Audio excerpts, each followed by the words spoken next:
All right, so like I said, we're going to be manipulating this section here to see if the repairability is going to be possible, as this section is approved and on the other side of this ridge here is not. So we're going to see if we can do this repair attempt and repair on the ridge without affecting that back slope there, as the back slope does not have approval.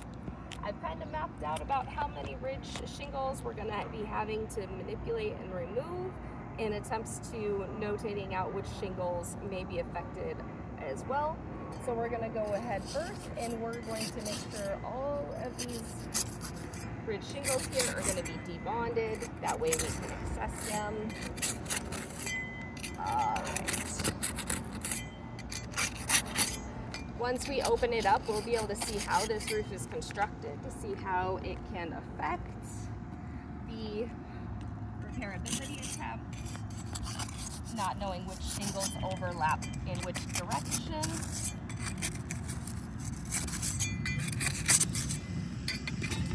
As we do know, we do have our roof snake with us, as that is the preferred tool for Nationwide for a repair of this nature.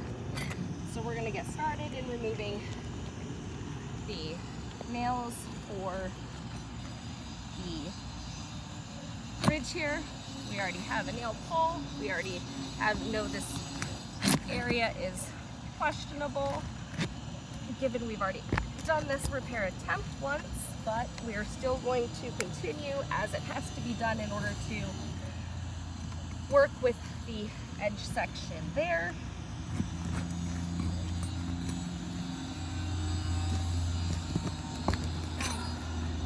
So far, we only have one nail that's actually not pulled through.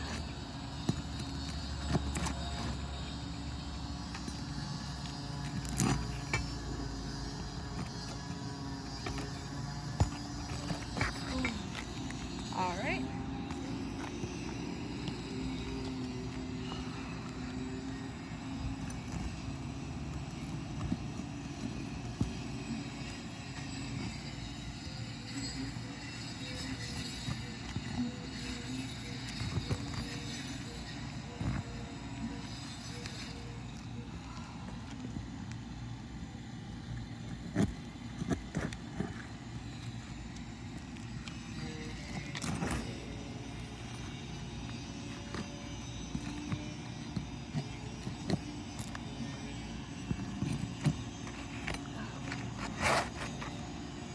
As you can see, most of all of these nails are pulling through. We have material transfers.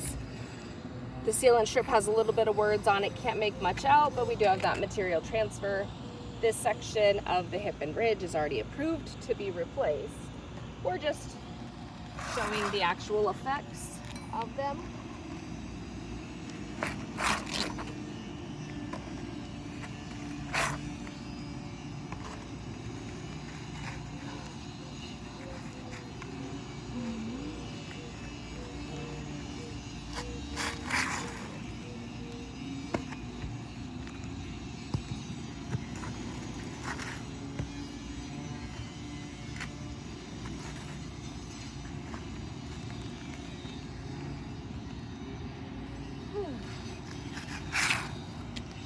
All right, we have that section done.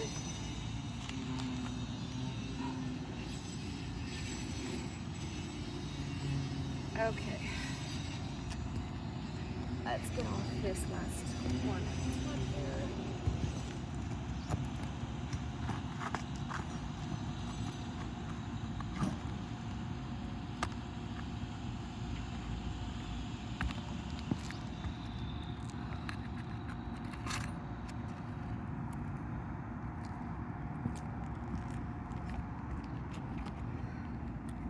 Okay, so as you can tell, these two slopes are approved for replacement. The ridge, of course, we know has to be removed in order to remove these two slopes. But you can already see all of how it's wrapped in, glued down. So you have to anticipate all of these nails that are going to be then on this back corner here that are going to be possible water intrusion, but we're going to still continue so we can see exactly how it's wrapped underneath the ridge here.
Almost none of these nails are actually, or these shingles are actually adhered down very well.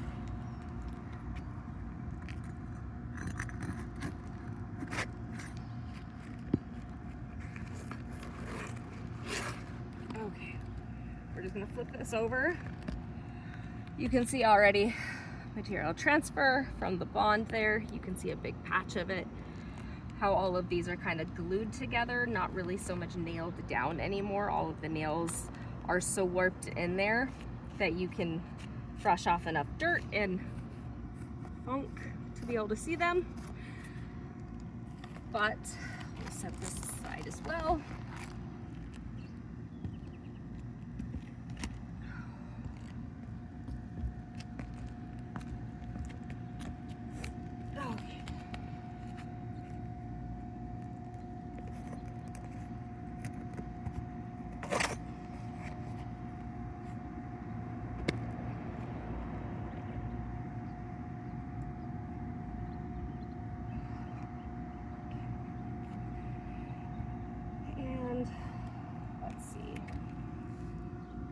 This one might be able to stay. It should be enough out of the way.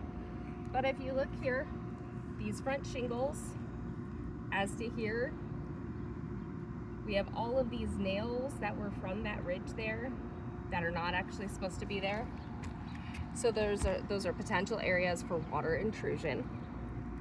We also want to notate that even though this section here is cut, that we have to wrap the felt when we do this front slope here 6 inches. We have to remove this section in order to wrap that felt 6 inches, as all of these nails will limit us to be able to just lift it and tuck it in.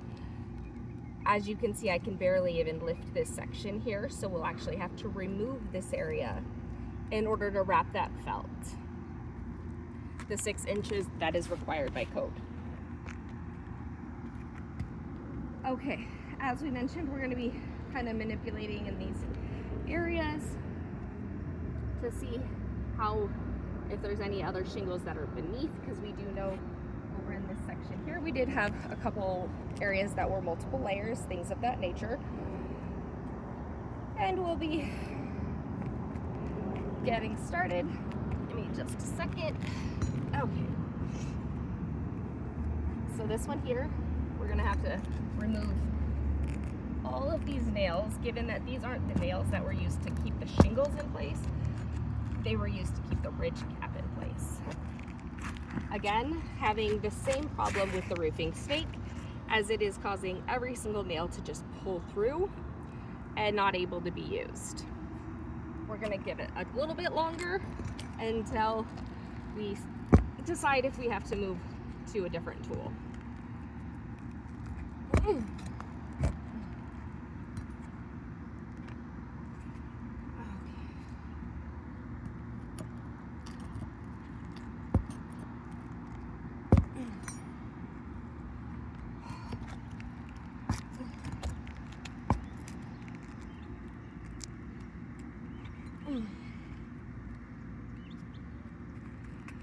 Okay, we still have these shingles that are underneath this, as some of them you can tell have been wrapped over and not just cut. And that looks like it's going to be this one here. So we're still going to go through and do those attempts. We still have to get some of these excess nails up.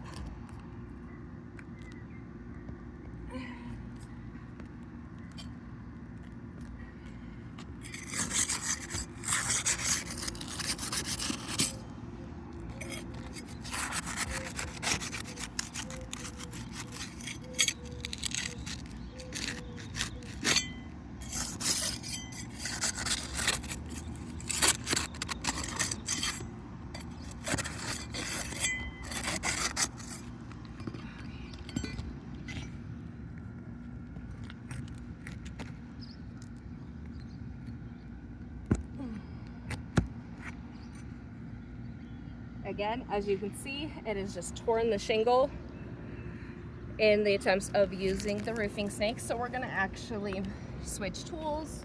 Again, for sake of video purposes, I will show you.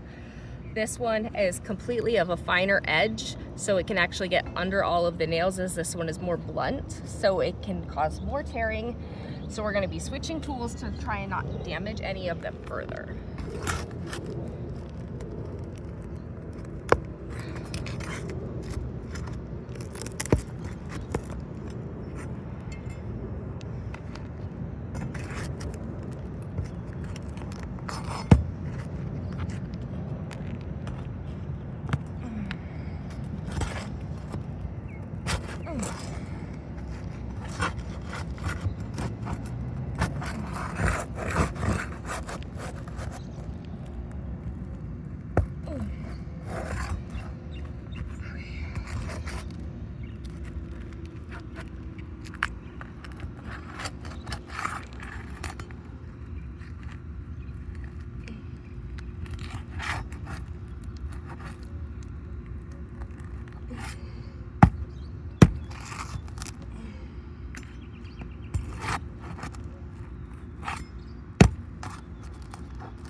All right.